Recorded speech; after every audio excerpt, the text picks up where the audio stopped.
Velocity आपल्याला काय velocity काढायसाठी काय लागते डिस्प्लेसमेंट आणि टाईम. तर मग डिस्प्लेसमेंट आपला किती आहे -20 आणि टाईम किती आहे 10. तर मग -20/10 केलं तर आन्सर किती येते -2. म्हणजे वेलोसिटी किती आहे -2.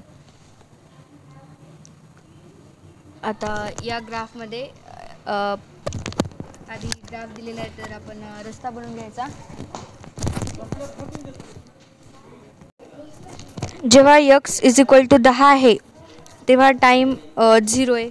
त्यानंतर मग x = जेव्हा 0 आहे x जेव्हा 0 आहे तेव्हा टाईम x = 10 आहे. नंतर मग x वापस यायले. तर मग आता आपल्याला या क्वेश्चनमध्ये ॲव्हरेज स्पीड विचारली.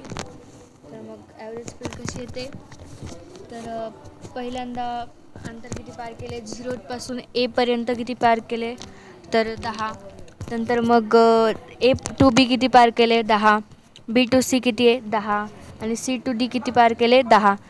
आणि म्हणून मग आपलं हे काय येते डिस्टन्स 40 आणि टाईम काय 10.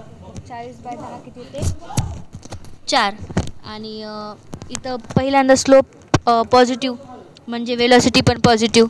नंतर A पॉईंटला वेलोसिटी काय येते 0 कारण त्या टाईमला स्लोप 0 आहे ना. नंतर मग A to B कडे जाताना जी लाईन आहे तिथं स्लोप निगेटिव्ह आहे. स्लोप निगेटिव्ह म्हणजे वेलोसिटी पण 0पेक्षा कमी.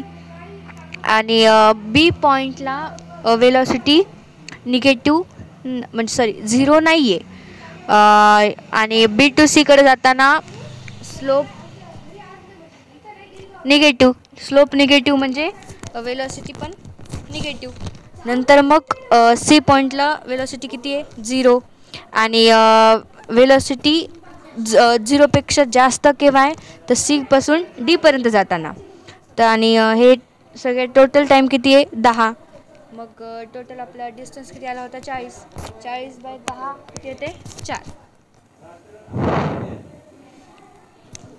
तर जेव्हा t = 0 पासून t = 12 पर्यंत जाताना आपल्याला ॲव्हरेज स्पीड आणि ॲव्हरेज वेलोसिटी काढायची. हे आपण गणित केलं.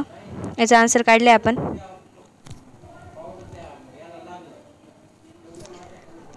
जेव्हा आपल्या इफ डिस्प्लेसमेंट = 0 जर डिस्प्लेसमेंट 0 असेल तर डिस्टन्स मस्ट बी 0. तर नाही डिस्टन्स 0 असेलच याची काही गरज नाही.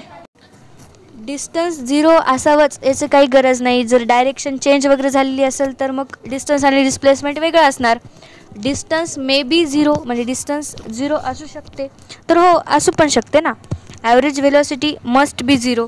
जर डिस्प्लेसमेंट 0 आहे म्हणजे ॲव्हरेज वेलोसिटी 0 असणारच कारण मग 0ला आपण कशानं का भागणार आन्सर तर 0च येणार आहे. Average speed must be 0. तर मग नाही ॲव्हरेज स्पीड 0चा आणि डिस्प्लेसमेंट 0 असण्याचा तेवढा काही हे नाही आहे संबंध कारण डिस्टन्स आणि स्पीडशी जास्त संबंध येते ना. ॲव्हरेज स्पीड मे बी 0 हां हे असू शकते कारण जर डिस्टन्स 0 असेल तर मग ॲव्हरेज स्पीड 0 असू शकते.